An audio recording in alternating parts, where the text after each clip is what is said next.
Hi, my name's Robin Helwig Larson. I want to share with you a very simple simulation for explaining the concept of equity.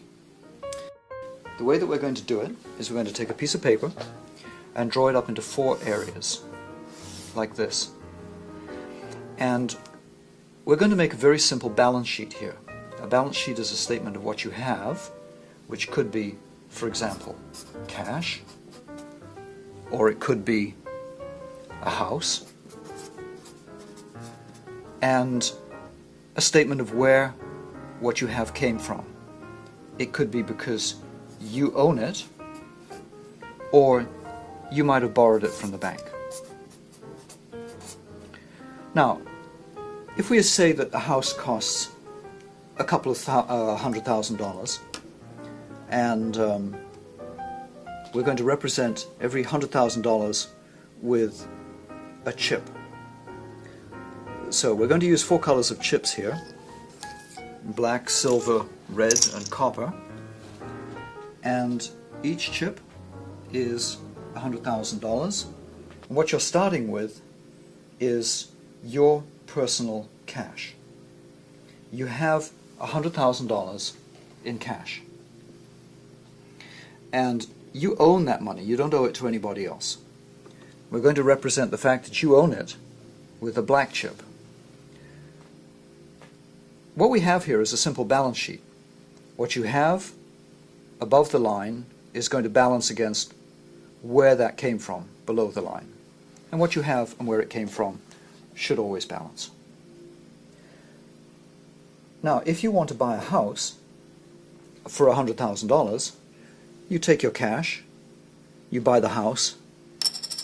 You don't have the cash any longer, but you now own a house worth $100,000.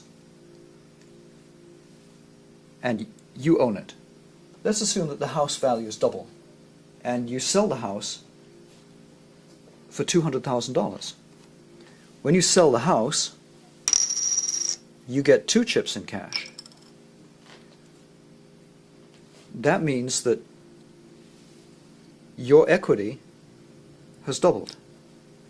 You own the full amount of cash, and you, in financial terms, you are worth the amount of cash that you have. Now let's assume that you decide that you're going to move to a nearby city where there is good work. Unfortunately, houses there are very expensive, but the bank will lend you money because you're getting a good job. You're going to buy a house for $400,000. So you have $200,000 to put up. Here's the value of the house that you want to buy. So you're going to put in $200,000 in cash, but you're going to have to borrow the other $200,000 from the bank. So now you have in your possession a house worth $400,000, but your equity portion of that is only half of it. The bank owns the other half. And then, unfortunately, the Great Recession hits. You lose your job.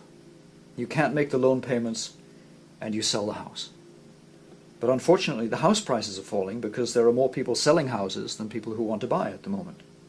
So when you sell the house, you only get $300,000 for it. Here's the money coming in. Here's the house going away. The bank, of course, wants to be paid back. So you have to pay the bank back,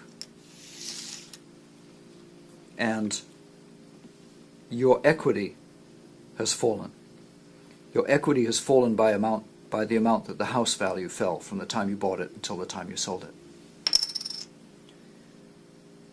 So you're back where you started. You have cash of $100,000. You own it, so you have equity of $100,000. It's time to look for another job. The information that we've created here is a very simple way to represent the concept of equity, to teach the concept of equity. And you should feel free to take a piece of paper and a pen and chips using 4 different colors, which you can get from perhaps a Parcheesi set or something like that, and use it yourself to teach other people concepts like equity.